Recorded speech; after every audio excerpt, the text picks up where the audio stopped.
Fala pessoal, sejam bem-vindos ao Arena Ambiental, hoje com um tema muito bacana, que é gestão de frotas, hoje com a presença do engenheiro Carlos Azevedo, fundador da CA Engenharia e Gestão, tem muita experiência em manutenção de frotas, engenheiro mecânico.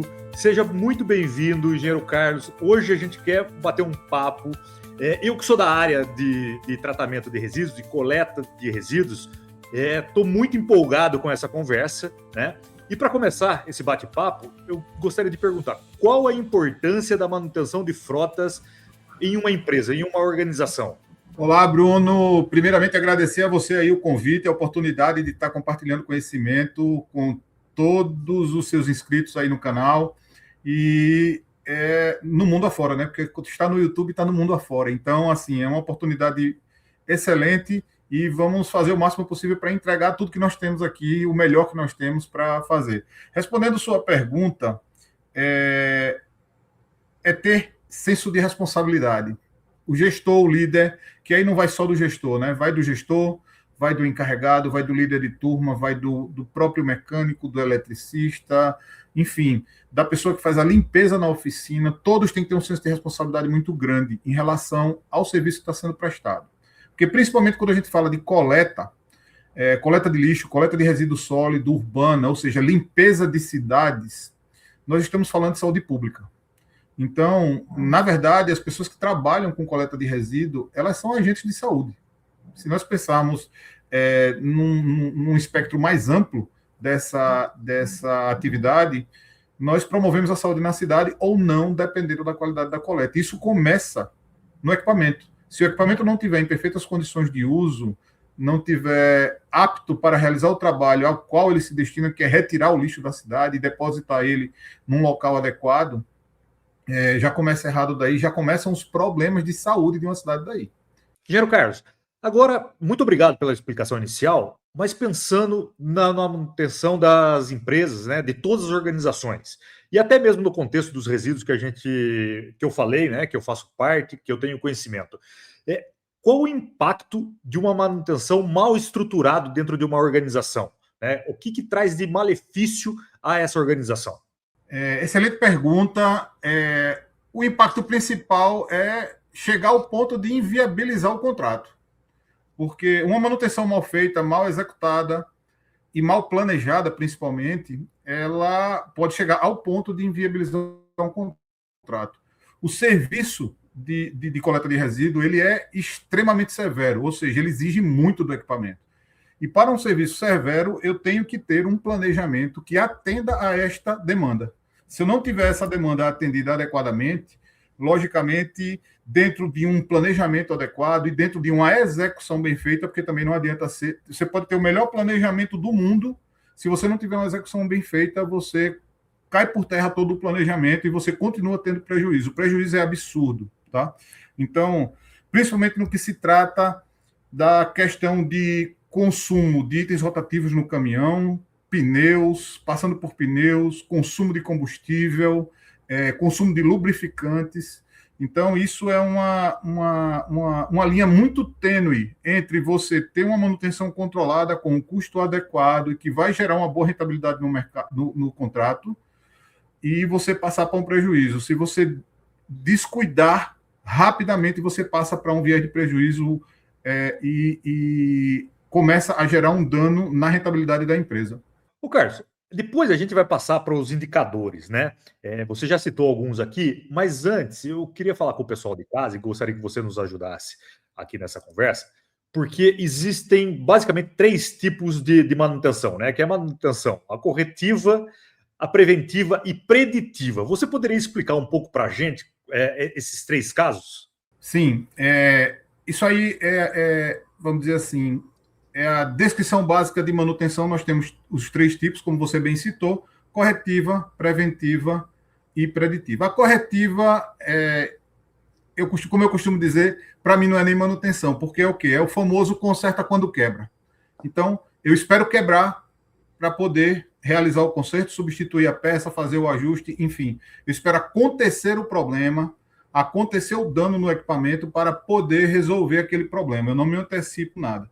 A preventiva ela já é uma modalidade de manutenção que reduz o custo em relação à corretiva, tá? A gente tem estatísticas que, quando você tem um modelo 100% de corretiva e você parte para implantar um modelo de preventiva, você tem, já no primeiro ano, você tem uma queda em torno de 35% a 37% no custo de manutenção, só por ter deixado de fazer somente corretiva. Que é uma ilusão achar que, não, eu vou esperar quebrar porque eu vou gastar menos, eu vou aplicar menos dinheiro na manutenção da minha frota. É uma ilusão, porque quando quebra, ele quebra, é uma quebra de grande monta, você precisa trocar muitos componentes, o veículo fica parado durante muito tempo, e esse é o ponto mais crítico num contrato de coleta, por exemplo, onde você não tem tempo para parar o caminhão.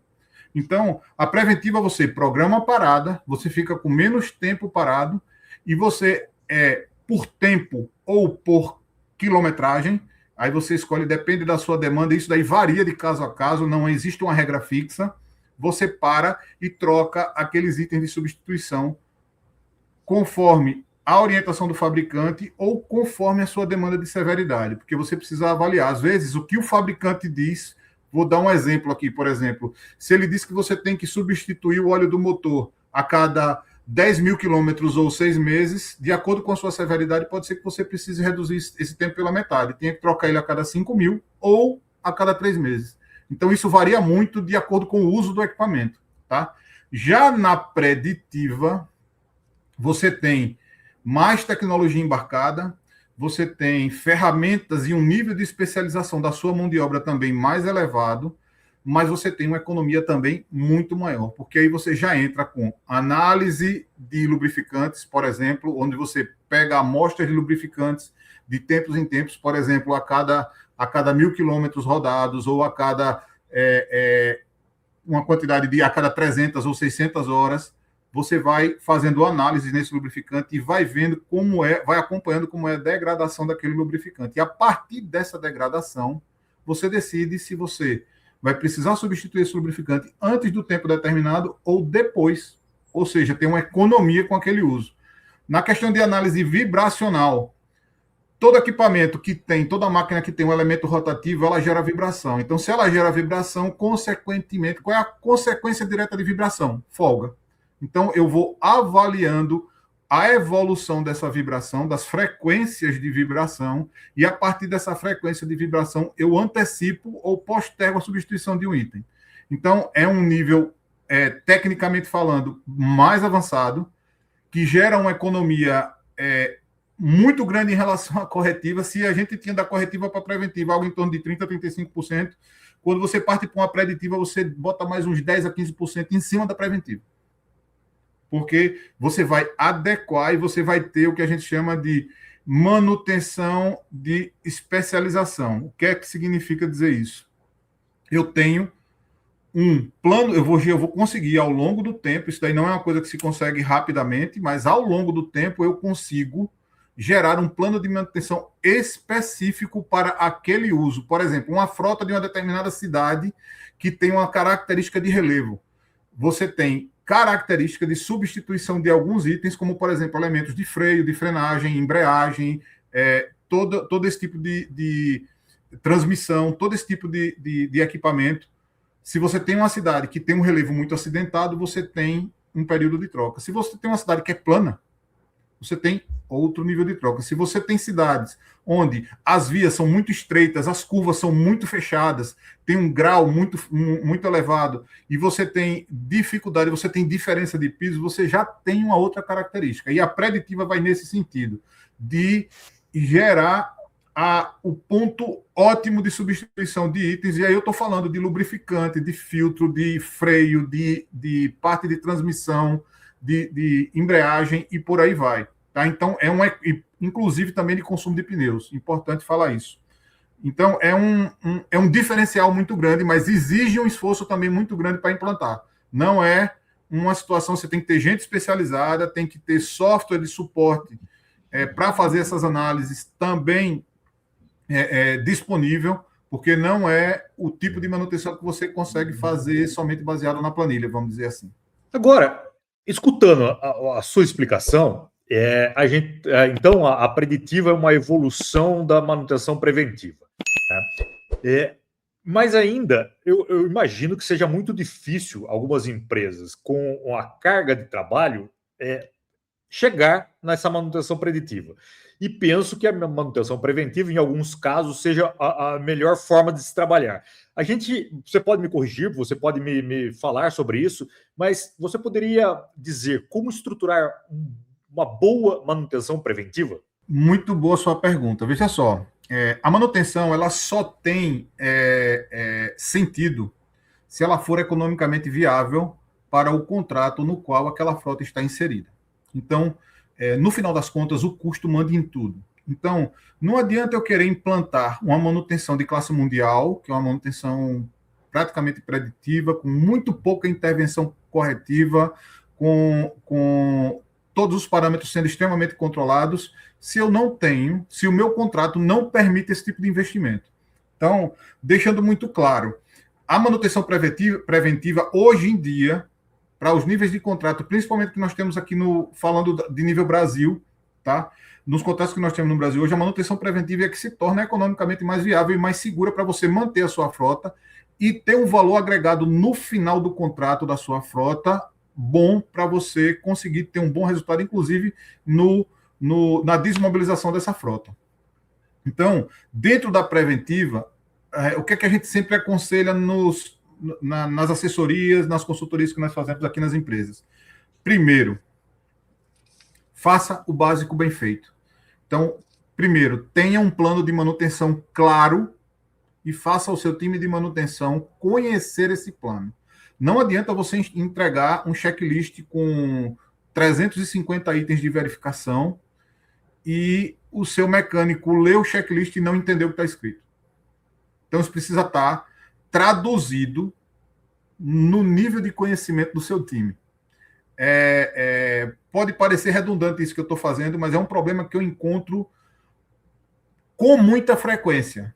Normalmente, quando eu sou contratado para fazer uma análise, para fazer um diagnóstico numa empresa, para propor uma consultoria, para propor uma assessoria de gestão, a primeira coisa que eu faço é ir para o chão da oficina. E no chão da oficina eu vou conversar com o mecânico. E uma das coisas que eu faço eu pego o checklist de manutenção e faço.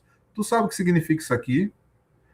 O que é que significa ajustar o rolamento de roda dianteiro com tantos milímetros, com tantos centésimos de folga? Qual é a ferramenta que você usa para fazer isso aqui? E, invariavelmente, o mecânico não sabe me responder. Então, assim, esse é o primeiro problema. Clareza. Se você não tiver clareza do gestor com o seu time de manutenção, não estou falando aqui de nível de escolaridade, eu não estou falando aqui de experiência, eu estou falando de clareza de comunicação. É necessário ter clareza. Se o meu time tecnicamente é ruim, eu tenho que dar mais suporte. Se o meu time tecnicamente é muito bom, eu dou menos suporte técnico direto, mas eu continuo acompanhando para ver se o serviço está sendo feito com qualidade. Tá? Então, a primeira coisa é clareza na informação. A segunda coisa é plano de manutenção bem escrito e pré-determinado. Se ele está pré-determinado, por exemplo, para o caminhão parar a cada 600 horas para fazer uma manutenção preventiva, ele tem que parar 600 horas. Ele não pode parar com 800. Ele não pode parar com 1.200. Ele não pode atrasar. O operacional não deixou parar. Meu amigo, está programado, você avisou antecipadamente. Então, precisa ter essa sinergia entre os setores para que o caminhão pare na hora certa, para que substitua aqueles itens que são necessários naquela preventiva e, com isso, o caminhão dê a performance que é necessária e não pare para fazer corretiva entre as preventivas. Então, como eu costumo dizer, uma bola de neve ladeira acima. Então, em vez de eu estar jogando a bola de neve para baixo, eu estou sustentando ela no topo da montanha. Para quê? Para eu não ter, do meio para o fim do contrato, um problema muito grave e ter uma quebra de serviço severa no meu contrato e não conseguir atender a necessidade do cliente. Então, são coisas que trabalham em conjunto. Isso precisa acontecer desde o primeiro dia de contrato. Não pode esperar para o primeiro ano. Não, o caminhão é novo, vamos deixar para fazer isso depois do primeiro ano. Você já acelerou o desgaste do seu equipamento e você já está perdendo dinheiro. Isso é fato. Engenheiro, eu sou da área, né? E eu escuto muito sobre os indicadores da manutenção. Eu gostaria que você falasse sobre alguns indicadores, mas eu gostaria que você falasse de dois especificamente, né, que é MTBF e MTTR, né, que são indicadores que são escutados com muita frequência, o que eles significam, né, e o que eles impactam na manutenção, para além de outros indicadores, né, seja de manutenção corretiva, ou seja de manutenção preventiva e preditiva. Vamos lá. Como foi muito bem dito pelo Papa da administração Peter Drucker, aquilo que você não mede, você não gerencia. Então, manutenção precisa estar baseada em dados. Se esses dados estão vindo de uma planilha simples de Excel, ou se eles estão vindo de um ERP completíssimo que você tem na sua empresa, na verdade, isso não importa. O que importa é o seguinte: primeira coisa, os dados precisam ser coletados e tratados. E precisam traduzir a verdade da frota, da verdade do equipamento. Então, se você não tem essa verdade, não tem clareza dessa verdade, o primeiro passo, antes de qualquer coisa, é você corrigir isso. Corrija essa questão, porque os dados precisam traduzir a realidade, por pior que ela seja. Tá? E, normalmente, quando você começa a tratar dados com seriedade, os dados não vão mostrar um resultado bom, os indicadores não vão mostrar um bom resultado, um bom número, vamos dizer assim, um bom cenário. Então, você tem aí uma série de indicadores, tá? Esses indicadores que você citou são indicadores famosos que foram trazidos da manutenção industrial, né? São conceitos de manutenção industrial que foram trazidos para a manutenção de frota. E eu tenho que ser muito sincero com você, eles são muito bons para você mostrar na reunião da diretoria, mas efetivamente para manutenção tem outros indicadores que, no meu ponto de vista, são muito mais viáveis e são muito mais assertivos para a gestão da manutenção. Primeiro, custo de manutenção por tonelada transportada. Esse é um indicador assim imprescindível para o gestor de manutenção. Eu tenho que saber qual é o peso do custo da minha manutenção pelo resultado que o meu equipamento gera. Então, isso é uma coisa que não pode deixar de acontecer e o gestor de manutenção tem que controlar esse número, tá? Mesmo que não seja de responsabilidade dele direta coletar esses dados, mas ele precisa conhecer esse número para poder ele ter um parâmetro independente do tipo de equipamento, de qual é o resultado que o uso daquele equipamento está gerando para o contrato. Esse é o primeiro. Segundo, é o mais, vamos dizer assim, é o mais comum em todas as operações, que é reais por quilômetro rodado, tá? Ou seja, qual é o custo direto de manutenção por quilômetro rodado que você está tendo na sua frota. Esse indicador é um indicador puro de manutenção, ele não tem muito relacionamento com a produtividade do equipamento. Eu gosto de indicadores relacionais, onde você consiga relacionar a manutenção com o negócio, porque para mim, manutenção ela é estratégica. Ela não é um centro de custo, ela é um centro de valor. Então, eu preciso tratar a manutenção como estratégia de negócio. Se eu não trato como estratégia de negócio, eu perco dinheiro. Ponto final. Isso acontece e nós podemos comprovar em 100% dos casos que a gente já avaliou e das empresas que a gente já trabalhou. Quando a gente não tinha esse tipo de tratamento, a gente estava perdendo dinheiro de alguma maneira. Tá? Então, porque isso afeta diretamente em como eu trato o meu insumo. Como eu trato o pneu que eu compro, como eu trato o lubrificante que eu compro, como eu trato os filtros, como eu trato as peças, como eu trato o treinamento do motorista. Tá? Então, se você não tem indicador nenhum, esses dois que eu falei são os principais para o gestor de manutenção. Para você ter parâmetros de o que está acontecendo com a sua frota, você precisa gerar histórico, ou seja, registre os atendimentos dos seus equipamentos. Parou para trocar uma lâmpada? Abra uma ordem de serviço, mesmo que seja manual, controlado numa planilha de Excel, com um formulário manual, mas registre que foi trocado e coloque isso numa planilha onde você possa extrair dados, para saber, porque se uma lâmpada é barata, eu não vou controlar a lâmpada. Ok, quando você tem caminhões, é tranquilo trocar a lâmpada, não tem um custo muito alto realmente. Mas se você tiver 100, se você tiver 200 caminhões, se você tiver 3.500 caminhões, onde a gente, numa situação de uma empresa que nós trabalhamos há alguns anos atrás, a gente fez um trabalho em cima da parte elétrica dos caminhões, que era considerado um custo irrelevante, e a gente, no primeiro ano, gerou uma economia de R$340 mil com lâmpada. Então, assim, são itens que vão passando desapercebidos e o dinheiro vai escorrendo aqui entre os dedos nesse sentido. Tempo médio entre falas. Falando agora dos indicadores que você citou. Tempo médio entre falhas. Se eu faço o registro das minhas ordens de serviço, eu controlo e eu analiso o que está acontecendo na minha frota, eu vou descobrir o meu tempo médio entre falhas, que é um dos indicadores que você falou, que a sigla é em inglês. Então, se eu vejo que as falhas estão acontecendo com maior frequência, aconteceu a primeira falha, com o veículo tinha 1 ano, a segunda falha aconteceu 3 meses depois, aí depois da segunda, a terceira falha igual aconteceu 20 dias depois. Opa, tem um problema mais sério aí, não é só substituir o item. Alguma coisa está fazendo com que aquele item quebre. Então, eu tenho que investigar e resolver a causa raiz. Esses indicadores servem para isso, tá? E o outro indicador é um indicador de produtividade. Quanto tempo meu caminhão fica parado? Quanto tempo meu caminhão fica parado para fazer uma manutenção? Ele ficou parado quanto tempo em manutenção preventiva? Quanto tempo em manutenção corretiva? Se eu tenho uma manutenção preventiva e a minha manutenção corretiva entre a preventiva que eu realizei ontem e a próxima preventiva que vai ser, vamos dizer, daqui a 45 dias. Se nesse tempo de 45 dias eu tive 3 paradas de corretiva, eu tenho que analisar se essas paradas de corretiva estão relacionadas à manutenção preventiva que eu realizei anteriormente ou se são outros itens. Porque se ela estiver relacionada, a qualidade da minha preventiva não está boa. E aí eu tenho um problema de qualidade de serviço. Então, os indicadores, eles, como eu costumo dizer nos nossos treinamentos, eles indicam. Mas se eu não souber ler, ele está lá bonitinho no seu quadro de gestão à vista, os gráficos lindos, todos coloridos ali na oficina, e ninguém sabe o que significa aquilo. O seu time precisa saber ler os seus indicadores. Não é só você, não é só o gestor, não é só o líder. E tem um outro indicador que a gente vai falar que para mim é um indicador maior, que é o famoso TCO, né? Que é o Total Cost of Ownership, que é o custo total de propriedade, que a gente vai falar mais para frente.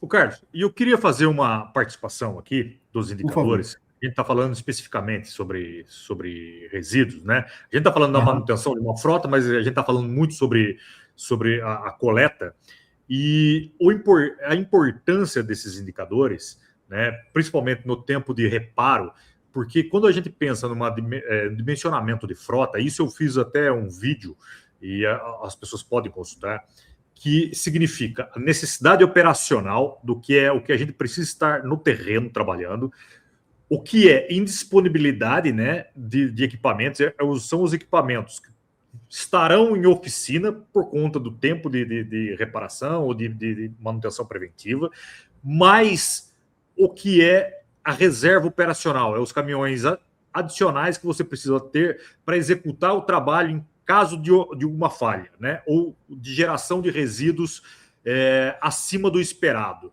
Isso, se não tivesse indicadores feitos, bem controlados pela manutenção, né, a gente não consegue prever uma renovação, né, um melhoramento da nossa recolha. Então, é imprescindível que se trabalhe em conjunto, né, com a manutenção, e a manutenção tem esses dados muito bem feitos, muito bem elaborados. Isso, independente se é um RP ou se é um Excel, como você muito bem disse. Então, obrigado por ter compartilhado esses indicadores, isso é muito importante. Agora, voltando aqui para o nosso contexto, né, falando sobre manutenção, é muito difícil fazer um monitoramento em tempo real, né? Que tipo de sistema a gente precisa para fazer esse monitoramento em tempo real em caso de prevenção preditiva, né? Hoje está muito mais fácil, tá? Hoje existem, em função da difusão de tecnologia, né? As empresas de rastreamento, elas estão se tornando verdadeiros hubs de informação, tá? Então, ter uma coleta de lixo sem rastreamento é uma coisa que não se deve fazer hoje em dia mais, né? Você precisa ter previsibilidade de início de coleta, final de coleta, você precisa ter previsibilidade de velocidade média de coleta. Então, tem uma série de informações que já eram coletadas na parte da operação em si de coleta, através do rastreamento, através do rastreador, né? E hoje esses rastreadores já evoluíram, tá? E já é muito difundido os indicadores, os dados que são fornecidos pela parte de telemetria desses rastreadores para a manutenção, tá? Então, você tem dados de temperatura, você tem dados de condução do veículo, excesso de velocidade, excesso de rotação, frenagem brusca, só para citar alguns, tá? Existem rastreadores que controlam online a pressão dos pneus de um caminhão, para você ter ideia. Então já chegou nesse nível, tá? Fora a questão de operação em si do caminhão, que é a questão de fadiga do motorista, de como o motorista está conduzindo, como é que está a atitude dele, se ele tem uma direção agressiva, se ele não tem uma direção agressiva, enfim, se ele está lento demais no trecho, se ele está rápido demais no trecho, se ele está promovendo algum tipo de risco por onde ele passa. Então, essa questão da telemetria, ela hoje é fundamental, inclusive para a manutenção, tá? Porque esses dados, juntamente com os indicadores que você coleta dentro da oficina, através das ordens de serviço, através do que é realizado dentro da oficina, na operação você tem uma fonte de informação riquíssima para poder cruzar esses dados e melhorar ainda mais, e melhorar não só a qualidade da manutenção, como também reduzir o custo de manutenção. Por quê? O primeiro agente de manutenção de qualquer veículo numa operação de coleta é o motorista. Os motoristas precisam ter esta consciência. Se ele não tem, se você na cultura da sua empresa, você não desenvolve um trabalho com o motorista para que ele tenha a consciência de que ele é o primeiro agente, ou seja, ele é a primeira pessoa que vai indicar quais são os problemas que o equipamento está acontecendo, como ele se comportou, se houve alguma falha durante o percurso, se houve algum problema durante o percurso, se o equipamento não atendeu como deveria durante o percurso, durante a rota de coleta. Então, nesse sentido, a telemetria ela ajuda muito. E eu volto a bater na mesma tecla. Não adianta ter os dados de telemetria e ter uma tela gigantesca lá com uma infinidade de dados. Eu preciso ter pessoas que estão olhando para aquela tela, que estão olhando para aqueles dados, estão tratando e trazendo a informação a partir do dado, tá? Porque o que a gente vê muito eu tenho uma ferramenta, mas eu não utilizo a ferramenta, eu não uso o potencial da ferramenta corretamente. E isso daí é gastar dinheiro à toa, é utilizar mal o recurso que você tem. Então, às vezes eu não preciso nem de uma ferramenta caríssima. Aqui no Brasil existem ferramentas que custam R$70, R$80 por mês por caminhão. A gente está falando aí de, sei lá, $20, $25 por mês por caminhão, um custo pequeno, tá certo? Para o benefício que a ferramenta traz. Então, nesse sentido, se você tem uma implantação bem feita e você consegue extrair os dados e tratar os dados e obter informação, você consegue melhorar muito o resultado da sua manutenção. Quando eu estou falando de resultado, eu estou falando de resultado financeiro, tá? Não é só de execução, não é só de tempo de parada de veículo, não é só, digamos assim, da parte operacional do negócio, é também da parte financeira. Carlos, eu sei que é difícil, né? Mas pensando num contexto de operação de coleta de resíduos, né? Quais os sistemas ou componentes ou peças que a gente deveria ter mais atenção quando se fala em manutenção preventiva? Vamos lá. Agora vamos criar uma polêmica aqui. A maior atenção que você precisa ter Primeiro eu vou falar para você o que é o padrão. E depois eu vou dizer como é que eu penso nessa questão de preventiva, porque eu tenho um pensamento um pouco diferente da maioria dos profissionais que trabalham de manutenção. E isso que eu vou falar, eu tenho tranquilidade para falar, porque eu já apliquei e funcionou. Tá? Primeira coisa, vamos para o normal. Itens de substituição obrigatória: pneu, freio, filtro e lubrificante. Quando eu estou falando de lubrificante, eu não estou falando só de óleo lubrificante, eu estou falando também de graxa, tá? Então, esses itens são os itens básicos que, na pior situação que você tiver, você não pode deixar de ter, porque senão você para a sua frota. Simples assim. tá? Se você tiver numa situação, vamos supor, de aperto financeiro no contrato, você não pode deixar de ter lubrificante, filtro e pneu. Se você tiver, a sua frota para imediatamente se você tiver um problema com algum desses itens. Então, assim, todo o resto você consegue dar um jeito, vamos dizer assim, você consegue postergar um pouco, você consegue fazer um ajuste, consegue jogar o problema um pouco para frente. Mas lubrificante, pneu e freio, não. Tá certo? Então, esse item é básico e mandatório. Eu tenho que ter muita atenção. E outra, eu tenho que dimensionar corretamente o meu estoque de acordo com o meu plano de manutenção. Lembra aquilo que eu falei lá atrás? Eu tenho que ter um plano de manutenção muito bem definido e claro, com a periodicidade correta, para atender a necessidade do meu equipamento dentro do uso que ele está. Esse é o primeiro ponto. Porque eu já montei planos de manutenção onde a gente recomendou, por exemplo, troca de substituição de óleo de motor e filtro a cada 500 horas. Isso para coleta de lixo urbana, tá? Resíduo sólido. E eu já tive também outras cidades que têm uma situação de relevo completamente diferente, que a gente recomendou substituir com 800. Entendeu? Já chegou a 1.000 horas. Teve um cliente nosso que ele troca com 1.000 horas e troca tranquilamente, sem problema nenhum. Por quê? Porque nós fizemos análise, fizemos o estudo e funciona dessa forma. E está tudo ok. Ok? Então, por isso que eu disse, varia muito. Mas esse é o básico. Esse é o básico. Dito isso, você controla isso em função da sua necessidade mensal. Ou seja, se eu vou parar 12 caminhões para fazer manutenção preventiva, por exemplo, agora no mês de fevereiro, eu programo minha compra de óleo lubrificante, de pneu, de filtro e dos outros itens necessários para manutenção, de troca obrigatória da preventiva, para os 16 caminhões. Eu não vou trocar para a minha frota toda, eu não vou comprar para a minha frota toda que tem 50. Então, eu faço essa programação e vou seguindo a programação de acordo com a programação de manutenção. A programação de manutenção manda na compra do estoque. Então, desses itens, tá? Falando especificamente desses itens.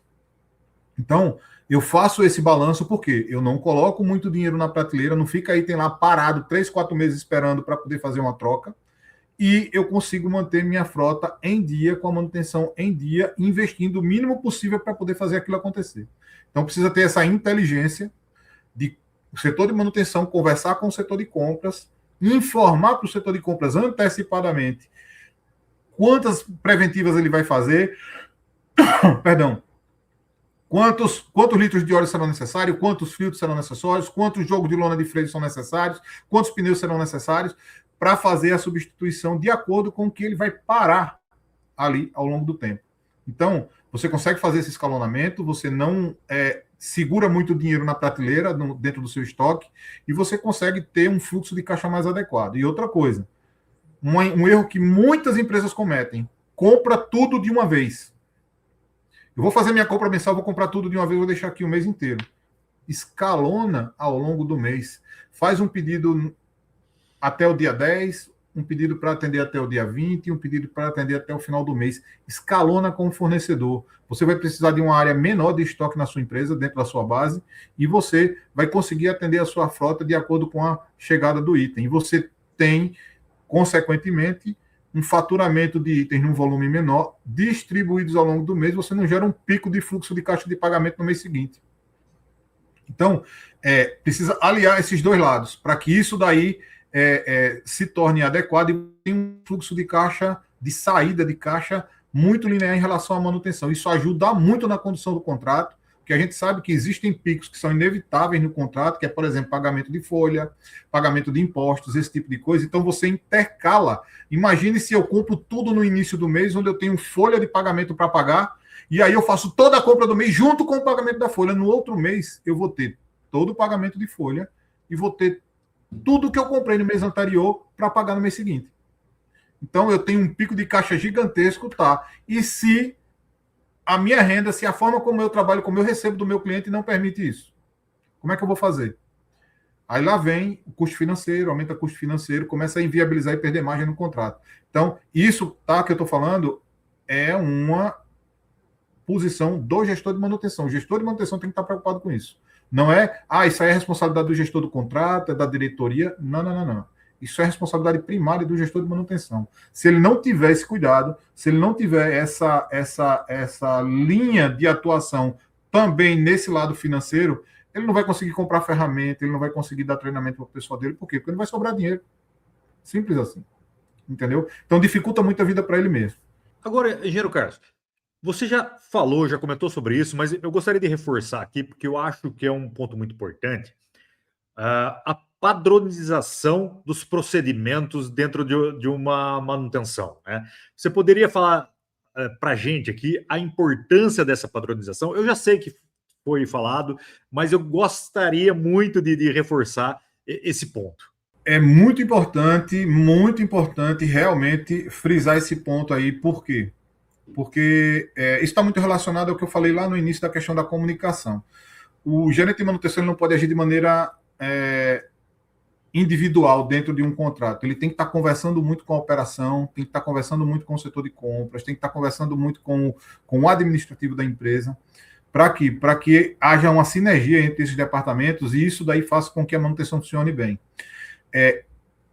Agir de acordo com o plano de manutenção estruturado, ou seja, parar o veículo na hora certa, realizar o plano de manutenção conforme está escrito no checklist, ou seja, não é só marcar o xizinho lá no formulário, é executar o que está fazendo ali, tá certo? Executar verdadeiramente o que está escrito ali naquele checklist e levar a sério, porque a gente tem níveis de inspeção diária, a gente tem níveis de inspeção semanal, a gente tem as inspeções que são feitas a cada uma determinada quantidade de horas ou uma determinada quantidade de quilômetros. Eu tenho inspeção diária de pneus, eu tenho verificação diária de vazamentos, eu tenho inspeção diária da parte elétrica. Então, existe uma série de itens. Eu tenho inspeção diária, inspeção semanal e inspeção periódica.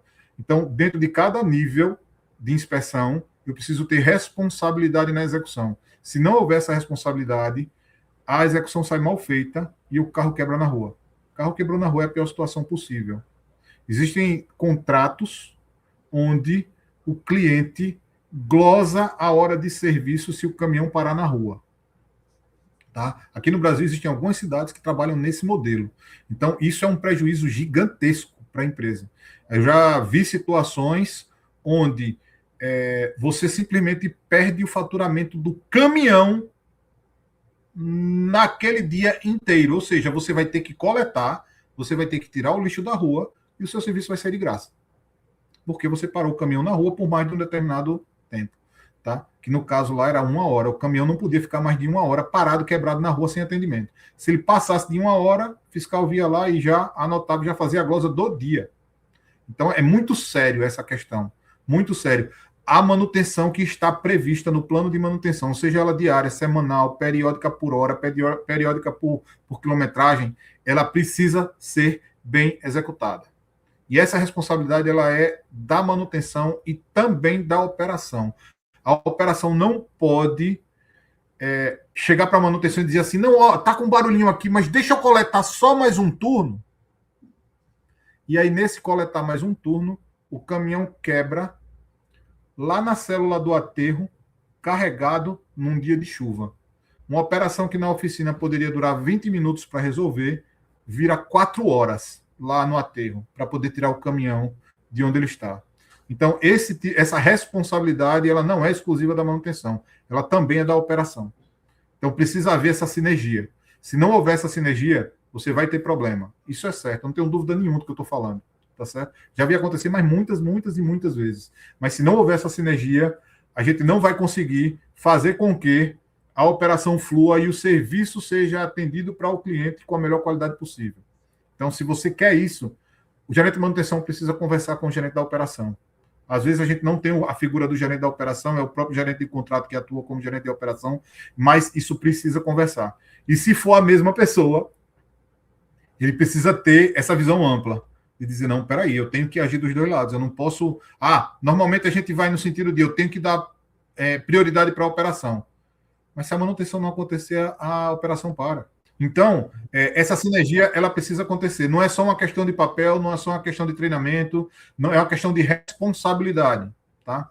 E essa responsabilidade, todo mundo tem que estar antenado e tem que estar trabalhando em conjunto para poder isso acontecer. Engenheiro Carlos, agora eu queria fazer até uma provocação, né? Toda empresa gostaria de ter o mesmo modelo, a mesma marca de caminhão para fazer a manutenção, mas isso muitas das vezes não é possível, né? E acaba tendo caminhões de anos diferentes, né? Marcas diferentes. Como que a gente pode estruturar essa manutenção, né? Como que a gente pode pensar nessa manutenção sem perder a operação, né? A nossa produtividade? Bom, realmente isso é um desafio e é uma situação muito comum que nós nos deparamos aí todos os dias, tá? Em todas as operações. Você tem uma diversidade de equipamentos, não só de caminhões, como de equipamentos, por exemplo, de marca de compactadores, né? De equipamentos compactadores, de caixas compactadoras.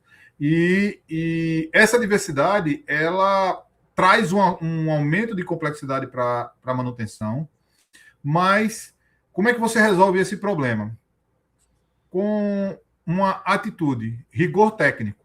Primeira coisa, eu como gestor de manutenção, eu preciso ter clareza de quais são as especificações técnicas de cada modelo de caminhão, de cada fabricante e de cada equipamento. Ou seja, eu tenho que conhecer os manuais, eu tenho que saber quais são as especificações de lubrificante, de filtro, se possível, ter acesso aos catálogos de peças dos fabricantes, para ver como é que eu vou estruturar a minha manutenção. Então, para você ter ideia, nós já nos deparamos com contratos com mais ou menos aí, se não me falha a memória, eram 230 caminhões, 4 marcas diferentes de caminhões e 4 marcas diferentes de caixas compactadoras. Então, isso gera uma complexidade, por quê? Porque você não consegue escalar na quantidade de compra de itens, então você não consegue ter um resultado financeiro de compra melhor, porque eu tenho que estar comprando pulverizado, fabricante por fabricante, e você une tudo que for possível. Um exemplo, a maioria dos caminhões eles têm a sua marca própria de lubrificante. Esse é o exemplo mais clássico que a gente pode dar e que é fácil de todo mundo entender. Então, a Volkswagen ela tem o Almax, a Mercedes tem o óleo da Mercedes-Benz, a Fiat, que é a Iveco, tem outro, tem o Tutela, e por aí vai. Tá? Então, cada um tem uma marca própria, vamos dizer assim, lubrificante. Só que todos esses lubrificantes, eles têm uma especificação técnica. Tá? Então, você pega a especificação técnica, eu tenho o caminhão Volkswagen, Mercedes e Iveco na minha frota. Um exemplo. Eu pego a especificação técnica do óleo lubrificante desses 3 caminhões e comparo a especificação técnica. Se a especificação técnica for igual, for exatamente a mesma, eu escolho o mais barato e uso nos 3. Sem problema nenhum. Eu não vou ter problema de falta de lubrificação, eu não vou ter problema de motor travando, eu não vou ter esse tipo de problema, porque a especificação do óleo é igual. Então, precisa ter essa inteligência de saber o detalhe técnico dos produtos que eu estou usando, do filtro que eu estou usando, porque às vezes a referência original é diferente, quando você vai ver é o mesmo fabricante e o filtro é igual. Então, isso assim, a gente já fez muito esse tipo de estudo, tá? E você consegue, em muitos itens, logicamente não são todos, tem itens que são exclusivos, você não consegue fazer uma substituição de uma marca para outra, mas em muitas situações a gente consegue, lubrificante é um caso clássico, a gente consegue fazer esse escalonamento e reduzir o nosso custo de compra e atender perfeitamente, tecnicamente, os equipamentos dentro dessa linha de ação.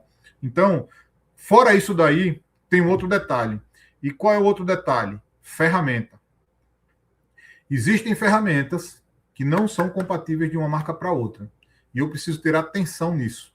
Porque quando eu tento aproveitar uma ferramenta de um equipamento para outro, eu posso danificar o equipamento que eu aproveitei a ferramenta e aí é o barato que sai caro. Porque a peça, às vezes, é muito mais cara que você comprar a chave. Então, precisa ter atenção nessa questão também das ferramentas. Agora, engenheiro Carlos, eu queria criar uma polêmica aqui, né? Como eu conheço a área de manutenção e conheço a operação, muitas das vezes há uma discussão de quem é o responsável pela quebra, né? Ou a demora do caminhão sair de uma manutenção corretiva, por exemplo. E eu escuto muito dizendo, olha, atenção que os motoristas estão executando manobras que não deveriam ser executadas, né? Qual a responsabilidade, né, dos condutores, dos motoristas, para uma manutenção preventiva, corretiva bem feita, né? O que eles podem fazer para ajudar a manutenção? Essa é a pergunta de US$ 1 milhão dessa, porque isso é um problema recorrente em praticamente todos os contratos que a gente pode analisar no Brasil, fora do Brasil, na Europa, nos Estados Unidos, onde tiver, você vai ter esse tipo de situação. E qual é a minha linha de ação e onde eu já vi resolver, a gente já conseguiu. Você não consegue resolver isso 100%, tá? Primeira coisa, temos que ser realistas, porque a gente não consegue resolver isso 100%, e a gente consegue, mas a gente consegue minimizar muito. Primeiro, criando uma cultura no motorista que ele é o primeiro agente de manutenção.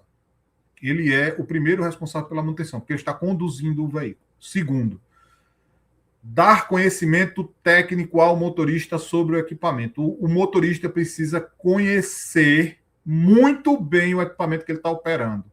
Por que tem esse botãozinho aqui? O que é que esse outro botãozinho faz? O que é que isso aqui? Porque normalmente o motorista de coleta ele quer saber o quê? Ele quer saber o botão de acionar a bomba hidráulica, ele quer saber como é que ele faz para manipular a movimentação do compactador e acabou. E não é só isso. Não é só isso. Ele precisa entender de ler algum sinal de temperatura, um código de erro no caminhão. A tecnologia embarcada está cada dia mais presente, a parte de digitalização está cada dia mais presente, e é um erro muito comum que a gente vê acontecer por aí, que é você pegar um equipamento de altíssima tecnologia, que já tem um painel de LCD de 10 polegadas ali na frente do motorista, com um monte de informação, e você tem um motorista com baixa instrução ou com quase nenhuma instrução sobre aquele equipamento, operando ele no dia a dia na rua. Então, isso aí já é uma responsabilidade, do meu ponto de vista, da alta gestão da empresa. Precisa ter essa consciência de dizer, não, nós precisamos testar os nossos motoristas. Nos últimos contratos que eu participei, inclusive com compra de equipamentos novos, uma das exigências que nós fizemos e que deu um resultado muito bom foi que a gente só iria comprar o caminhão se viesse junto no pacote de compra um treinamento com os nossos motoristas. E não é uma entrega técnica, não, tá? Não estou falando de entrega técnica, não. Eu estou falando de treinamento técnico com acompanhamento pelo instrutor do fabricante, de pelo menos aí 1 a 2 semanas, na nossa operação, mostrando os motoristas como, ou os instrutores internos da empresa, como tem que operar aquele caminhão para você obter o máximo dele, ter a melhor economia de combustível e menor desgaste de pneus. Então, precisa ter essa chave desde a compra. Desde a compra. Por quê? Se você tem isso desde a compra e você consegue desenvolver isso ao longo do tempo, o motorista entende que ele também é responsável pela manutenção do caminhão. É como eu costumo dizer, manutenção não quebra veículo. Manutenção não quebra equipamento. Manutenção só conserta. Quem quebra o equipamento é a operação. Ponto. Se o equipamento fica lá paradinho, bonitinho, sem usar, ele nunca vai quebrar. Ele pode se deteriorar ao longo do tempo, mas ele nunca vai quebrar. Ele só quebra em operação. Então, a operação precisa ter essa consciência. Por quê? Quem quebra o caminhão é a operação, ponto final. É o erro na operação, aliás. Vamos corrigir isso aí. É o erro na operação. E esse erro, às vezes, ele não é intencional. Ele é por desconhecimento. Ele é porque o cara passou uma instrução, entrega técnica de 3 minutos para o motorista e espera que ele opere o caminhão como um especialista. E ele não vai fazer isso. Ele vai fazer o básico, mínimo necessário para ele conseguir operar. E às vezes ele vai parar o caminhão por desconhecimento. Tá? Então, isso é muito sério, tá certo? Não são muitas empresas que têm disposição para investir no treinamento de motoristas, tá? Mas isso gera uma economia gigantesca ao longo do tempo. Gigantesca ao longo do tempo.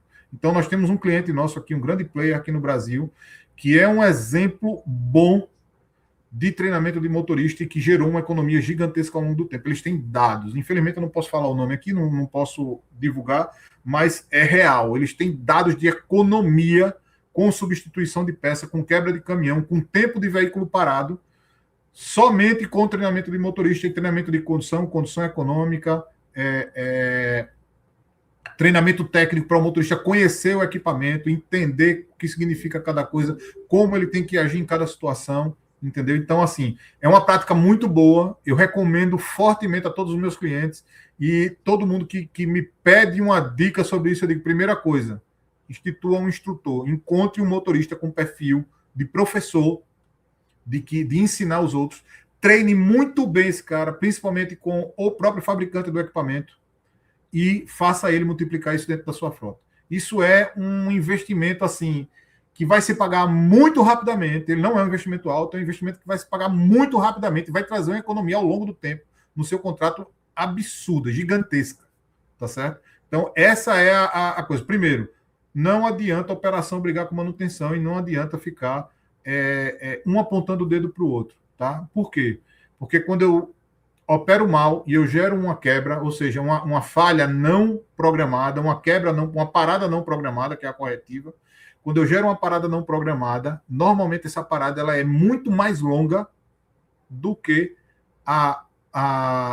como a gente costuma dizer, a corretiva programada. Eu sou motorista, eu vi que tem um barulho anormal, eu informei a manutenção foi lá, fez um ajuste de 20 minutos, resolveu o problema e o veículo volta a trabalhar. Mas se eu escuto o barulho e deixo o barulho aumentar, significa que eu estou degradando o item. Então, ele vai chegar uma hora que aquele item, aquela peça vai quebrar, o caminhão vai parar no meio da rua, e aqueles 20 minutos se transformam em 2 horas, em 3 horas de reparo, às vezes numa multa, às vezes numa situação chata com o cliente, porque eu não tive a responsabilidade de avisar antes. Só que ninguém falou para mim que eu tinha que avisar antes. Eu estou aqui para dirigir o caminhão, eu estou falando como se fosse um motorista. Tem motorista que faz, não, doutor, eu estou aqui só para dirigir o caminhão. Não está ali só para dirigir o caminhão, não, irmão. Você é o primeiro agente de manutenção. Você é o primeiro responsável por avisar se houver alguma anormalidade no veículo. Não é responsabilidade da manutenção adivinhar o que aconteceu na rota. A gente não vai adivinhar nunca. Por mais dados que você tenha de telemetria, por mais tecnologia embarcada que você tenha, você não consegue pegar tudo. E o motorista que está ali, ele consegue, ele sente o caminhão. Ele consegue. Então, essa sinergia, esse contato e essa mudança de cultura junto dos motoristas, dos operadores de equipamento, e aí eu já incluo, não é só o motorista não, tá? São os motoristas e os agentes de limpeza. As pessoas, os caras que estão lá recolhendo, colocando lixo dentro do caminhão e estão operando a caixa compactadora lá atrás, né? Aqui no Brasil a gente chama de garis, os garis. Então, nesse sentido, esse pessoal precisa estar bem treinado em relação ao equipamento, a parte técnica do equipamento, conhecer o que está acontecendo. Por quê? Um vazamento, quando ele está de pequena monta, é muito mais fácil de você tirar. Você não perde seu cilindro hidráulico, por exemplo. Um reparo de cilindro hidráulico aqui no Brasil hoje custa em torno de 5, 7 mil reais, dependendo do cilindro. Se for um cilindro telescópico, aquele que empurra o escudo dentro do compactador, chega a 15 mil reais, 17 mil reais o conserto de um cilindro. Então é uma economia, ele está com um vazamentozinho pequeno, você troca um O-ring de borracha, que custa 100 reais, resolve o problema, e se você deixar o vazamento acontecer, ele vai começar a desgastar, e você vai ter que trocar o cilindro, investir aí 25 mil reais para substituir um cilindro. Então, a responsabilidade em relação ao equipamento, ela começa na rua. Ela não é só dentro da manutenção. Isso precisa estar muito claro para a manutenção, e os dois gestores, que o responsável pela operação e o responsável pela manutenção, precisa estar antenado nessa questão e precisa exigir esse rigor técnico. Por quê? Quando ele exige esse rigor técnico, ele economiza dinheiro na veia. E é menos tempo de caminhão parado, é maior produtividade, o custo por tonelada entregue cai. Por quê? Ele vai ter máxima disponibilidade de frota com o menor custo de manutenção possível. Então, é o melhor dos mundos. O Carlos, e você falou da alta gestão. E eu queria aproveitar essa fala e fazer uma pergunta, né? Como que a alta gestão ela pode não errar na implementação de uma manutenção, né, de um departamento de manutenção, e como ela pode deixar de entender a manutenção como centro de custo para entender como centro de valor?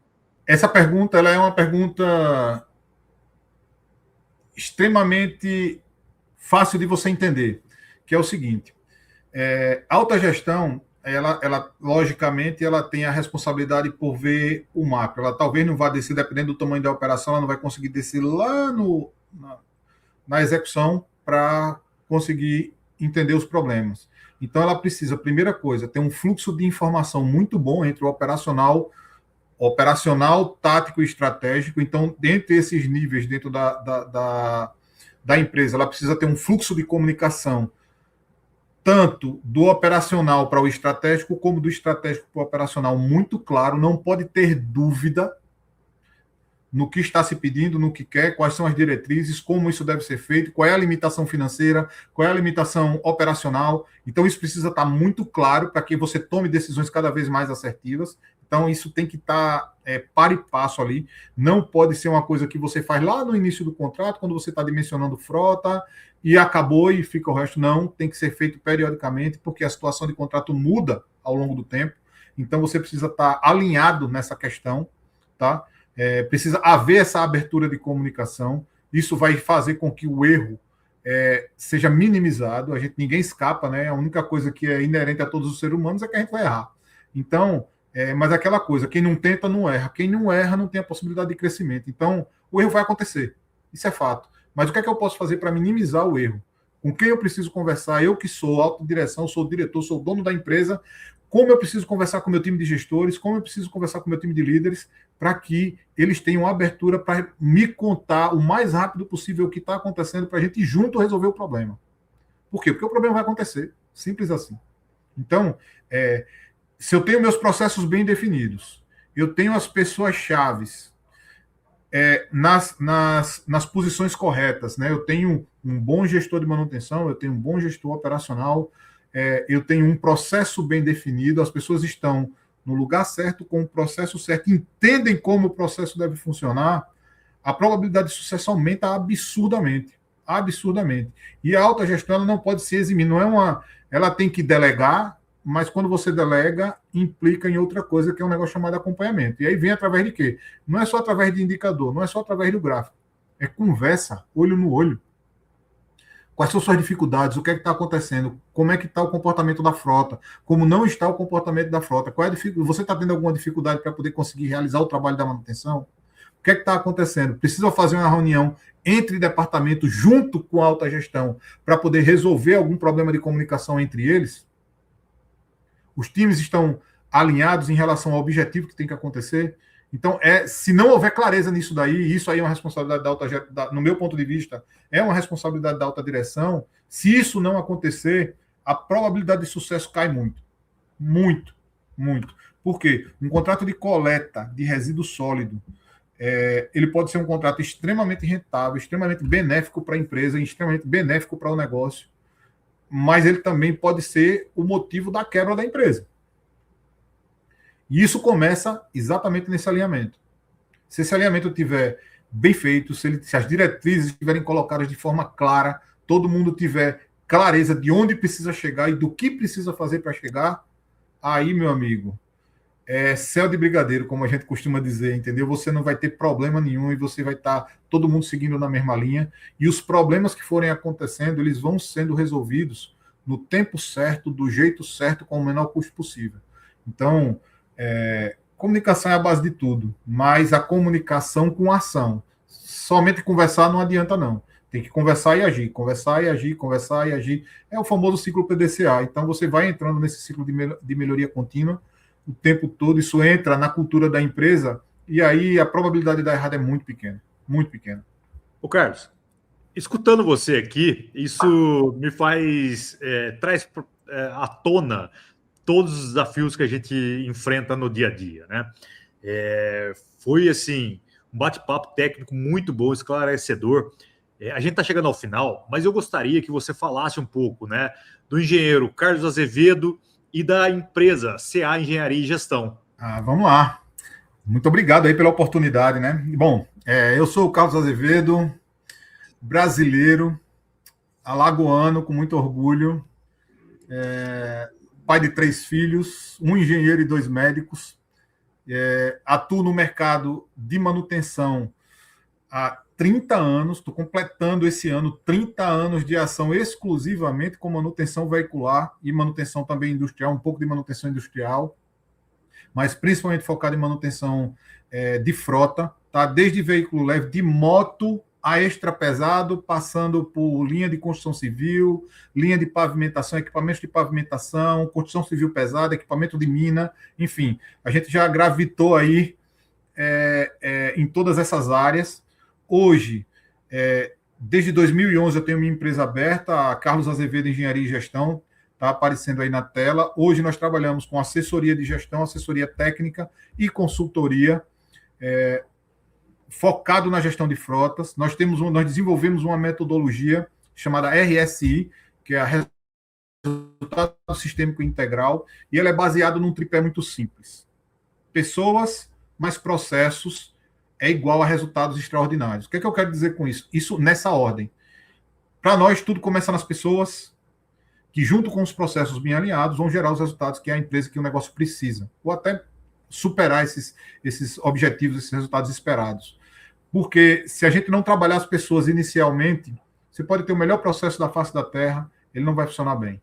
Então, aliando essa parte técnica com a parte comportamental, se você consegue fazer com que seu time entenda o sentido e a razão do que ele está fazendo ali, da importância dele estar ali, do trabalho dele para uma coisa maior, para o que a empresa, não é só por uma questão de atender o contrato, atender o cliente, porque, no caso específico de coleta de resíduo, nós estamos atendendo a população de uma cidade, inclusive a nossa própria família, se a gente morar nessa cidade. Né? Então, é a saúde pública, é a saúde do ambiente da cidade que nós estamos, do ambiente da sociedade que nós estamos inseridos. Então, é uma coisa muito grande, é uma importância, no meu ponto de vista, muito grande. E isso precisa ficar claro para todo o time de manutenção, precisa ficar claro, na verdade, para todo o time de manutenção, operacional, administrativo, todo mundo que trabalha nessa área. É uma área imprescindível para o desenvolvimento da humanidade. Imprescindível para o desenvolvimento da humanidade. Nós somos pessoas que geram saúde. Eu sempre costumo fazer. A última pós-graduação que eu fiz, um MBA em Gestão Estratégica de Frotas, eu me lembrei agora, me permita citar, no Instituto Pará, aqui no Brasil, e eles têm um lema que é gestão de frota, gestão de vidas. E é exatamente isso. É exatamente isso.